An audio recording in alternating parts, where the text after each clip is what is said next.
RIA Advisory Group LLC recently increased its holdings in Activision Blizzard, Inc. by 28.3% during the second quarter.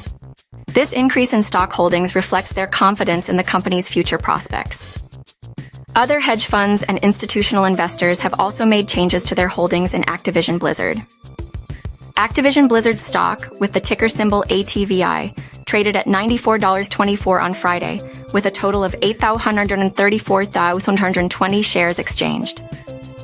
The company's 50-day moving average price is $92.19, and its 200-day moving average price is $86.12. The stock has a 52-week low of $70.94 and a 52-week high of $94.26. Activision Blizzard also recently declared an annual dividend. Shareholders of record on August 2nd received a dividend of $0.99 per share. This represents a yield of 1.07%, which is a significant boost from the company's previous annual dividend of 0.47.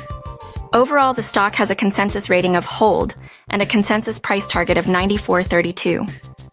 Activision Blizzard develops and publishes interactive entertainment content and services worldwide. They distribute content and services on various platforms, including video game consoles, PCs, and mobile devices. The consensus rating from Wall Street analysts further support the company's potential for growth.